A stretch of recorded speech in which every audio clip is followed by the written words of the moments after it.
Hello, जय हिंद।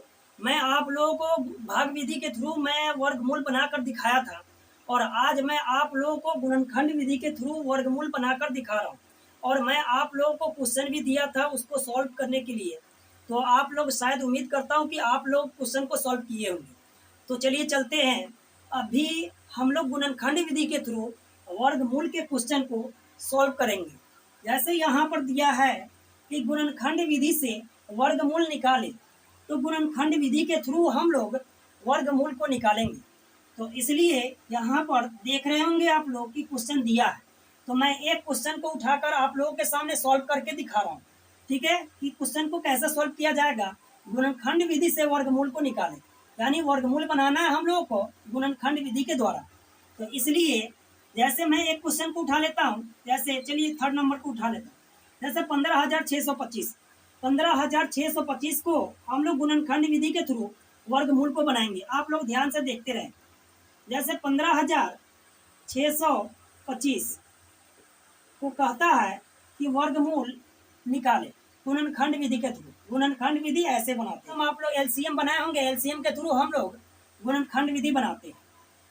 तो इसलिए जैसे एलसीएम हम लोग निकालते हैं, सेम उसी तरह से हम लोग को इसको बनाना है। तो सबसे पहले हम लोग जानते हैं कि एलसीएम को 2 से लगाते हैं। सबसे पहली संख्या कम से लगाते हैं, कम संख्या से लगाते हैं। तो इसलिए कम संख्या सबसे पहले 2 आता है, इसलिए 2 से ही पहले काटेंगे। तो 2 से काटेंगे तो देखिए पूरा संख्या कट जाएगा, पूरा संख्या नहीं कट रहा है, इसलिए अब हम 3 पे चलेंगे। 3 से काटने की कोशिश करेंगे। तो 3 से, लेकिन हमें कटना चाहिए पूरा संख्या, ठीक है ना। तो इसलिए पहले अब हम 3 से देखेंगे।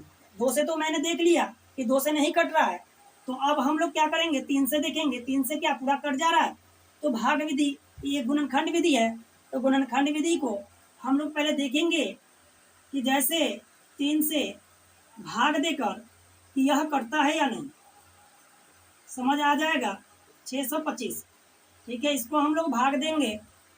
काटने के लिए तो हम लोग भाग ही देते हैं ना, तो इसलिए भाग देंगे। 3 से काटेंगे, 3 पचे 15, कट गया कट गया। 6 उतरेगा, 3 दूना 6 होगा, कट जाएगा। ऊपर से 2 उतरेगा, नहीं लगेगा, 0 देंगे यहाँ पे। अब काटेंगे, तो ये ऊपर से संख्या उतारेंगे, अभी काटेंगे नहीं, उतारेंगे संख्या। 25 हुआ, 3 से कटेगा, 25 नहीं कटेगा, इसलिए 3 से भी नहीं कटेगा। अब हम लोग क्या करेंगे, सीधे डायरेक्ट 5 से ही लगाएंगे, 5 से कट जाएगा, ठीक है। 4 से भी नहीं कटेगा, क्योंकि 4 से भी काटेंगे तो नहीं कटेगा। लास्ट में क्या है, विषम संख्या, इसलिए सम संख्या से विषम संख्या नहीं कटता, इसलिए नहीं कटेगा। तो अब हम लोग क्या करेंगे, 5 से डायरेक्ट लगाएंगे।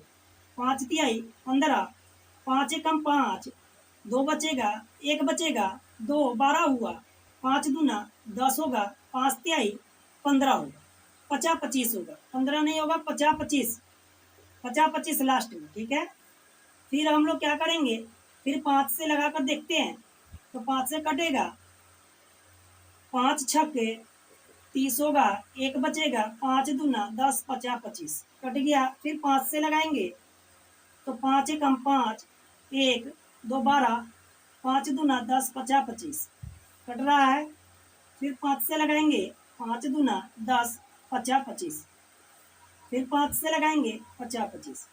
अब हम लोग क्या करेंगे, यहाँ पे एक रूट खोलेंगे, इसके अंदर में जोड़ी बनाकर हम लोग स्क्वायर के साथ लिखेंगे।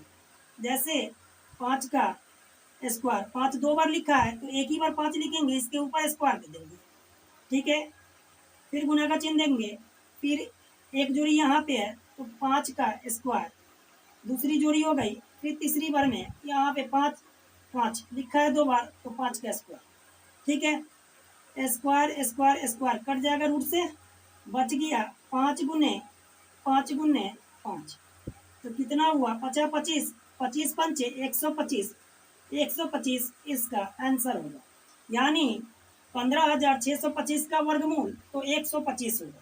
कितना होगा, 125।